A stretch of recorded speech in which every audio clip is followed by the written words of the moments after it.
우리나라의 독립유공자 중에 심훈이라는 분이 계십니다. 교과서에도 나오는 상록수라는 소설, 특별히 시 중에 그날이 오면이라는 시를 썼죠. 사실 이 심훈 우리 독립유공자께서 그날이 오면이라는 시를 쓸 때는 1930년 일제강점기였습니다.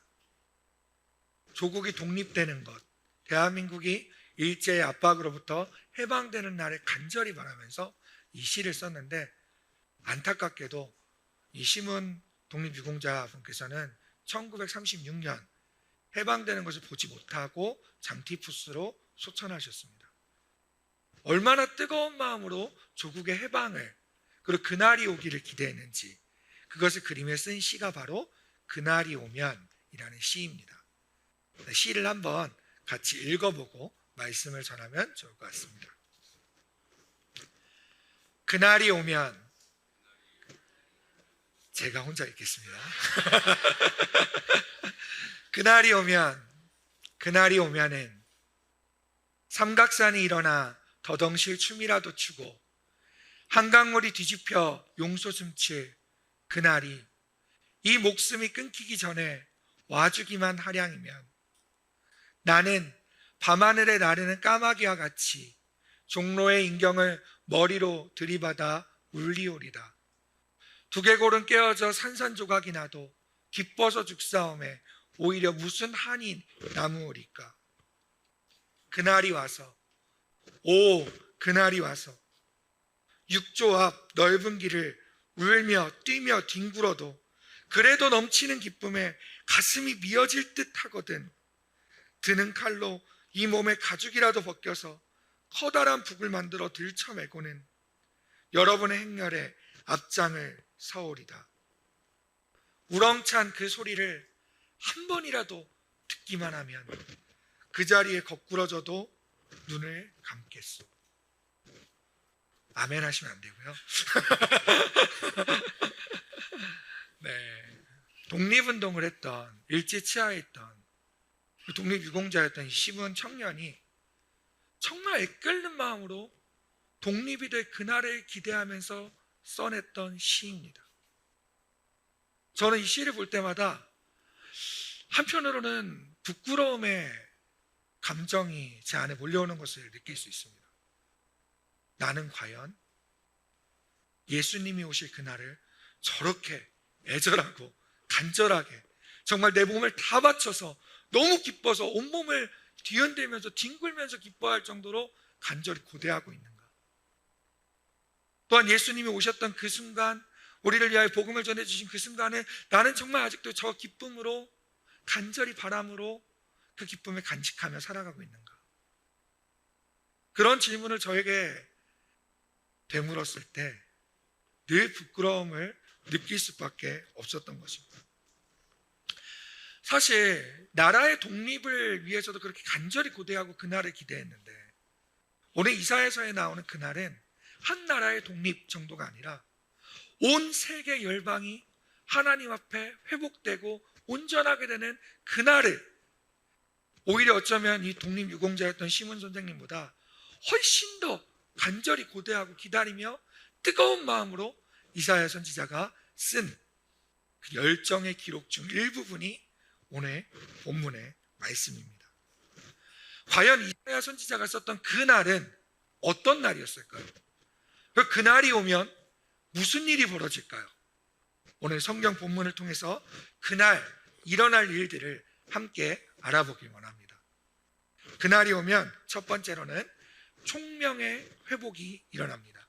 같이 따라해 보겠습니다. 총명의 회복.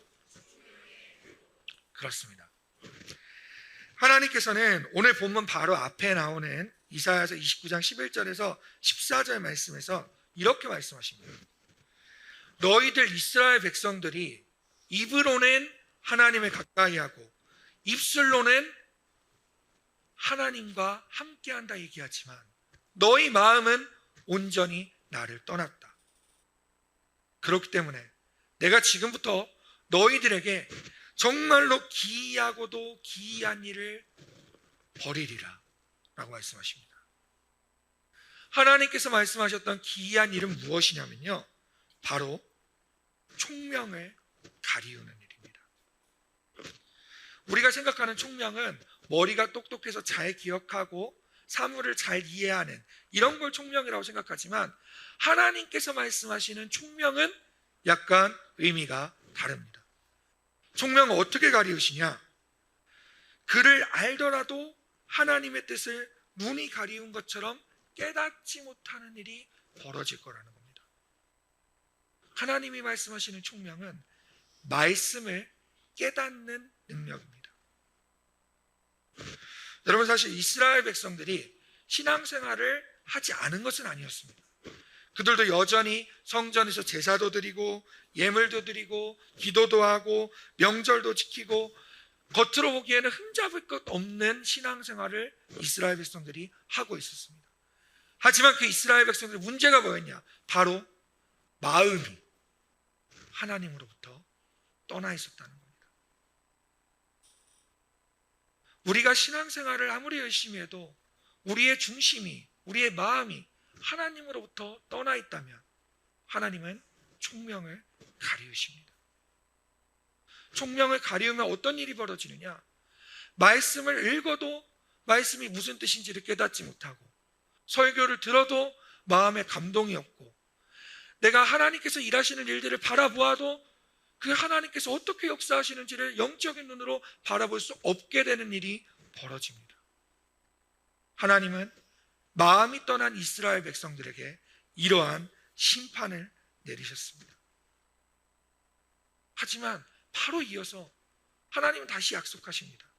하지만 그날이 오면 너희들의 막혔던 귀가 열리고 너희들의 감겼던 눈이 열리며 총명이 다시 회복되게 될 거다. 우리 이사야서 29장 18절 말씀을 함께 읽어봤으면 좋겠습니다. 시작. 그날에 못 듣는 사람이 책의 말을 들을 것이며 어둡고 캄캄한 데에서 맹인의 눈이 볼 것이며. 아멘. 여기서 재밌는 표현이 하나 나옵니다. 하나는요, 못 듣는 사람이 책의 말을 들을 것이라는 표현입니다. 이 앞절에서는 어떻게 이사야가 표현을 했냐면, 읽어도 깨닫지 못한다고 표현을 했습니다. 읽는다는 것은 우리가 힘을 들여서 노력해서 하나님의 말씀을 읽고 알아보려고 아무리 애를 써도 하나님께서 알지 못하게 해주신 총명을 가리운다는 뜻이었어요. 그런데 그날이 오면 어떤 일이 벌어지느냐? 우리가 읽지 않아도, 우리가 노력하지 않아도 지금까지 막혀있던 우리의 귀가, 못 듣던 우리의 귀가 열려서 하나님의 말씀을 들을 수 있게 된다는 것입니다. 그렇게 될 수 있는 능력을 우리에게 부어주시겠다는 겁니다. 아무리 우리가 노력해도 이해가 안 되던 말씀이, 아무리 읽어보려고 해도 깨달아지지 않던 말씀들이 우리의 마음이 회복되고 그날이 오는 순간 하나님께서는 우리의 막힌 길을 열려주시고 다시 총명이 회복되도록 말씀해 주신다는 겁니다. 그렇다면 이사야가 이렇게 계속해서 반복하고 있는 그날, 이 그날은 언제일까요? 힌트는 마태복음 11장 5절에 등장합니다. 우리 함께 읽어봤으면 좋겠습니다. 시작.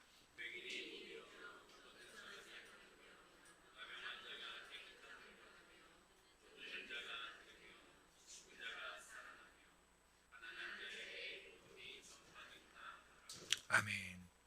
누가 하신 말씀일까요? 네, 마태복음이니까 예수님이 하신 말씀이겠죠. 사실 이 말씀은요, 침례 요한이 옥중에 갇혀 있으면서 예수님이 진짜 메시아가 맞는가 안 맞는가 고민하고 있을 때 자기의 제자들을 예수님한테 보내어서 정말 메시아인지 확인하려고 질문을 던졌을 때 예수님이 대답하신 말씀입니다. 참 침례 요한도 예수님도 참 대단한 게 직접적으로 딱 찍어서 말하지 않아요. 질문할 때 뭐라고 질문하냐면, 당신이 성경에서 말씀하셨던 다시 오리라 하셨던 그분이 맞사옵나이까? 이렇게 물어봅니다. 그럼 예수님도 속 시원하게 맞다 이러시면 될 텐데, 내가 메시아다, 내가 그 예언의 그 사람이다 얘기하시면 될 텐데, 그렇게 얘기 안 하시고 뭐라고 말씀하시냐? 자기 정체는 하나도 얘기 안 하고 엉뚱한 얘기만 하세요. 맹인이 보며, 못 걷는 사람이 걸으며, 나병 환자가 깨끗함을 받으며, 못 듣는 자가 들으며, 죽은 자가 살아나며, 가난한 자에게 복음이 전파된다 하라. 다시 침례 요한한테 돌아가서 이렇게 말해줘라. 속 시원하게 얘기를 안 해줘요, 자기가 누군지. 그런데 우리는 이 말씀이 놀랍게도 오늘 읽었던 본문과 닮아 있음을 여러분 깨달을 수 있을 겁니다. 못 듣는 자가 듣고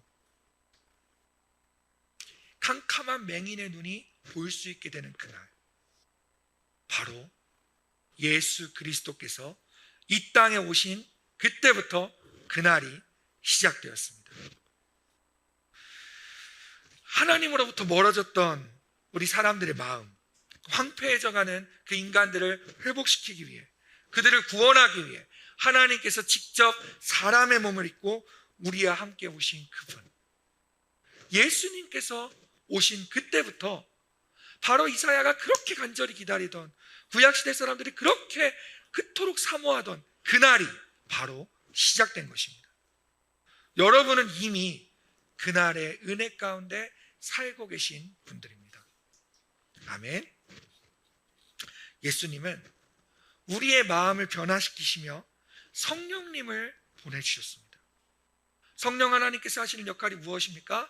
예수님께서 하셨던 말씀을 깨닫게 하시고 생각나게 하시고 우리의 마음에 말할 것들을 생각나게 해주시는 보혜사분이 바로 성령 하나님이십니다. 오늘 이사야서에서 말씀하셨듯이 우리가 깨닫지 못하던 말씀들을 성령 하나님께서 우리 안에 조명하심으로 깨닫게 해주시고 감동을 주시고 생각나게 해주셔서 이 말씀을 이루어가며 총명을 회복시키시는 분이 바로 성령 하나님이신 겁니다. 이사야는 이 사건을 한 구절로 요약해서 다시 한번 이야기합니다. 이사야서 29장 24절에 마음이 혼미하던 자들도 총명하게 되며 원망하던 자들도 교훈을 받으리라 하셨느니라. 혼란 가운데 있던 마음과 떠나 있던 마음들을 돌이키시며 하나님과 우리 사이의 관계를 온전히 회복시키시며 말씀을 통해서 하나님을 알 수 있도록 우리에게 총명을 회복시켜 주신다는 것입니다. 여러분, 구약시대 선지자들과 수많은 사람들이 그토록 바랬던 그 총명의 회복을 우리는 이미 누리고 살고 있습니다. 하지만 안타깝게도 많은 사람들이 하나님 그 전에 말씀하셨듯이 신앙생활은 열심히 하는데 마음이 하나님으로부터 떠나 눈이 가리워지고 귀가 어두워지는 그런 성도들이 있는 것이 우리 한국교회의 현실입니다. 여러분, 이미 시작된 이 그날, 이 은혜의 때에 우리 사랑하는 영안교회 모든 성도님들 마음속에 말씀을 이해하고 말씀을 깨닫고 말씀에 귀를 기울이며 말씀을 통해서 회복되는 이 총명의 회복이 있기를 주님의 이름으로 축복합니다. 두 번째 회복은 기쁨의 회복입니다. 우리 이사야서 29장 19절 말씀을 함께 읽겠습니다. 시작. 겸손한 자에게 여호와로 말미암아 기쁨이 더하겠고 사람 중 가난한 자가 이스라엘의 거룩하신 이로 말미암아 즐거워하리니. 아멘. 그날이 오면 기쁨이 더해지고 즐거워하게 될 것이라고 성경은 이야기합니다. 그런데 중요한 것은 이 기쁨을 누리는 주체가 누구이냐입니다. 여러분, 어떤 사람들이 이런 기쁨을 누리게 된다고요? 성경에 나와 있죠. 겸손한 자들, 그리고 또 가난한 자. 사실 이사야 시대에 가장 기뻐할 수 없던 사람들이 누구였냐면 아무런 권력을 갖고 있지 않은 겸손한 사람들이었어요. 자랑할 것이 하나도 없는 겸손한 사람들.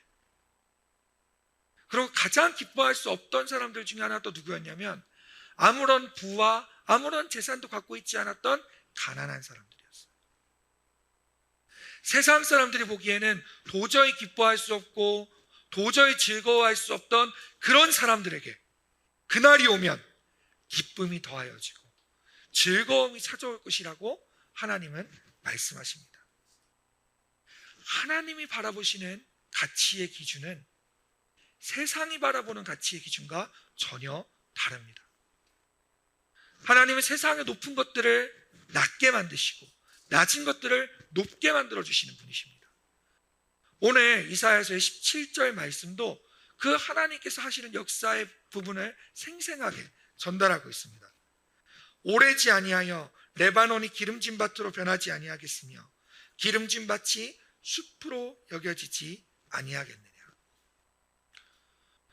여러분, 고대 서남아시아 근동 지방에서 가장 가치 있는 자연물로 여겨지던 것은 바로 레바논의 빽빽한 백향목들이었습니다. 그 숲속에 있던 백향목들은 권세 있는 자들의 전유물로 여겨지고 레바논의 숲 하면 가장 아름답고 가장 귀한 것을 나타내는 단어였습니다. 하나님은 어떤 분이시냐? 세상 사람들이 보기엔 가장 귀하고 가장 아름다워 보이는 그 레바논의 숲도 밭으로 만들어 버리실 수 있는 분이에요. 또 그 밭도 하나님이 원하신다면 정말 레바논의 숲으로 다시 만들어 버릴 수 있는 그런 분이 바로 하나님이십니다. 예수 그리스도께서 오셨을 때 마리아도 그런 하나님을 찬양했습니다. 비천한 자를 돌보신 하나님, 가장 낮은 자를 높이시는 하나님. 그렇기 때문에 그날이 오면 겸손한 자, 가난한 자들에게 기쁨이 넘치리라고 이사야는 예언을 하고 있는 것입니다. 그런데 여러분, 중요한 사실이 있습니다. 가난하면 다 기쁨이 넘칠까요? 그럼 우리는 즐거움을 얻기 위해 가난해져야 될까요? 우리가 겸손하면 무조건 다 기쁨이 넘칠까요? 가난하고 겸손한 자에게 기쁨이 넘치는 중요한 이유가 오늘 성경 본문에 나와 있습니다. 가난한 사람들이 물질이 생겨서 기뻐하는 것이 아니라, 가난한 사람들이 갑자기 겸손한 자들이 권력을 얻어서 기뻐하는 게 아니라, 그 사람들이 기뻐하게 된 이유는 단 한 가지입니다. 성경은 뭐라고 이야기하고 있냐? 여호와로 말미암아 기쁨이 더하겠고 이스라엘의 거룩하신 이로 말미암아 즐거워하리니 라고 말하고 있습니다. 여러분, 그날에 가난한 자와 겸손한 자들에게 기쁨이 넘치게 되는 이유는 단 한 가지, 하나님 그분 자체 때문입니다. 아멘. 여러분, 이 시간 한번 생각해 보셨으면 좋겠습니다. 여러분이 가장 최근에 소리내어 웃은 기억은 언제인가요? 일주일 동안 가장 기뻤던 시간은 언제였나요? 예수님을 믿는 우리는 정말 우리 안에 성령 하나님을 모시고 있다면 우리는 그 하나님으로 인해 기뻐할 수밖에 없습니다. 이 사실을 알고 있음에도 불구하고 세상의 걱정과 눈앞에 있는 기도거리와 근심거리, 수많은 것들로 인해 우리가 너무나 기쁨을 잃어버리고 살고 있지는 않으신지. 영국 속담에는 이런 말이 있더라고요. 하루가 행복하려면 미용실에 갔다 오고, 일주일이 행복하려면 결혼을 하고, 이거 좀 이해가 안 가긴 하는데, 한 달이 행복하려면 말을 사고, 지금으로 따지면 차를 사라는 거죠. 1년이 행복하려면 집을 지어라. 결혼의 행복이 일주일밖에 안 된다는 게 조금 이해가 안 가긴 하지만, 세상 사람들의 행복에 대한 관점을 너무나 잘 보여주고 있는 속담입니다. 여러분은 어떠십니까? 아까 제가 드린 질문에 여러분 생각해 보셨나요? 언제 기뻐하셨나요? 주식이 올랐을 때? 집값이 올랐을 때? 자녀가 좋은 성적을 받아왔을 때? 맛있는 음식을 먹었을 때? 재미있는 유튜브 영상을 봤을 때? 여러분, 1년도 가지 못할, 아니 하루도 가지 못할 세상의 기쁨으로 여러분 즐거워하는 것이 아니라 하나님 그분 자체만으로 여러분이 진정한 기쁨을 누리시기를 축복합니다. 하나님께서 하나님의 말씀이 내 삶 가운데서 진짜 이루어지는 것을 보면서 누리는 기쁨, 하나님을 찬양하는 가운데 말할 수 없는 평안을 누리는 기쁨, 믿음의 동역자들과 함께 격려하고 함께 기도하며 누리는 그런 기쁨, 어떤 환경과 문제가 찾아와도 하나님께서 나를 보호하신다는 말할 수 없는 그런 평안함으로 인해 오는 그런 기쁨이 여러분에게 충만하시기를 축복합니다. 여러분, 이사야 선지자는 구약시대의 그 수많은 사람들은 이러한 기쁨이 회복되기를 너무나 간절히 기대하고 고대했습니다. 정말 그날이 오기만 해 아까 처음 읽었던 시처럼 내 목숨을 바쳐서라도 그날이 온다면 얼마나 기쁠까 하며 간절하게 기다렸던 그날을 우리는 이미 누리고 살고 계십니다. 그럼에도 불구하고 왜 우리가 기쁨을 누리지 못할까요? 성령 하나님께서 우리 안에 계신데, 우리의 모든 기쁨의 주체가 되신 그 하나님이 우리 안에 계신데 우리가 그 하나님을 제쳐두고 다른 것으로 기쁨을 누리고 있는다는 이 사실이 얼마나 안타까운 일입니까? 여러분, 우리에게 임한 그날을 정말 감사하며 여러분의 삶이 온전한 기쁨으로 회복되는 시간들을 되시기를 주님의 이름으로 축복합니다.